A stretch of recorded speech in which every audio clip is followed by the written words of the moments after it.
Hello from the state capitol. I'm Michael McNutt, reporter with the Oklahoman, and with me Julie Bisbee, reporter with the Oklahoman. Hi there. And we're ready for the start of the legislative session, which gets underway Monday, February 2nd. We'll have starting off with the governor giving a State of the State address at a little after 12:30 on Monday. And it'll be an historic session because for the first time ever, Republicans control the legislature. That's right. They have a majority in the Senate for the first time in state history, so it could be very interesting to see what sort of bills that they've not been able to pass before get out of Senate. And the House, meanwhile, picked up some more members this last election, so their majority has increased. So it'll be really up to the Democratic Governor Brad Henry, who in the past could count on the Democratic Senate, or at least the past 2 years, the evenly tied Senate, to help him out, to block some bills or to get some bills passed. He'll be tested with his veto pen. That's right, and Democrats have released their agenda today, and Senate Democrats are promising to work closely with the governor, so I can only mean that they're wanting to rely on his veto power as well. And this Senate change, the Republicans taking control, President Pro Tem now is Glenn Coffey, who has been co-leader the past 2 years, and the Senate Republican leader before that.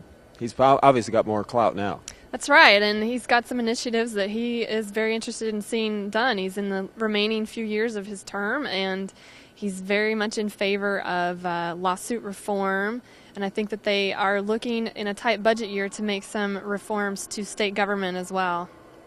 And also in the Senate, who else do you think we would be hearing from this, just a couple of people who might be hearing from this session? Well, I think you're going to see a lot of Todd Lamb. He is the majority leader outside of the Senate president, and he's kind of in charge of getting everybody together, and he really probably will sort of be the attack dog against the Democratic issues and go after them, since the Senate president sort of has to remain a little stately.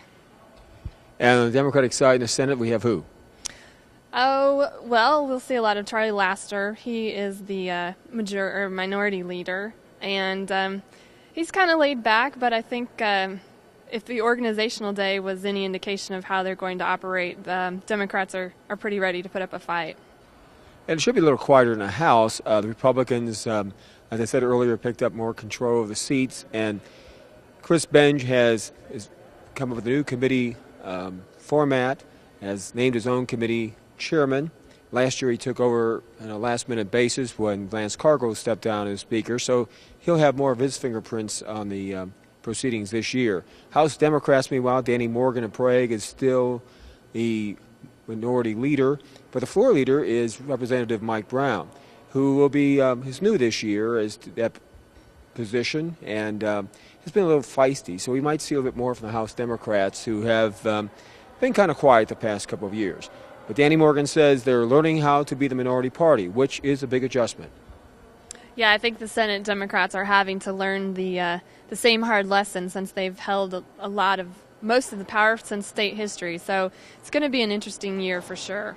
And of course, the budget will be the main issue that the legislators will be tackling. The fact that legislators will start off in a hole as much as $450 million. Estimates are $600 million right now, but they hope to find they have some cash reserves and other money that they can scrape together. But it could be $350 million, $400 million, starting out less than this current fiscal year, which was a standstill budget.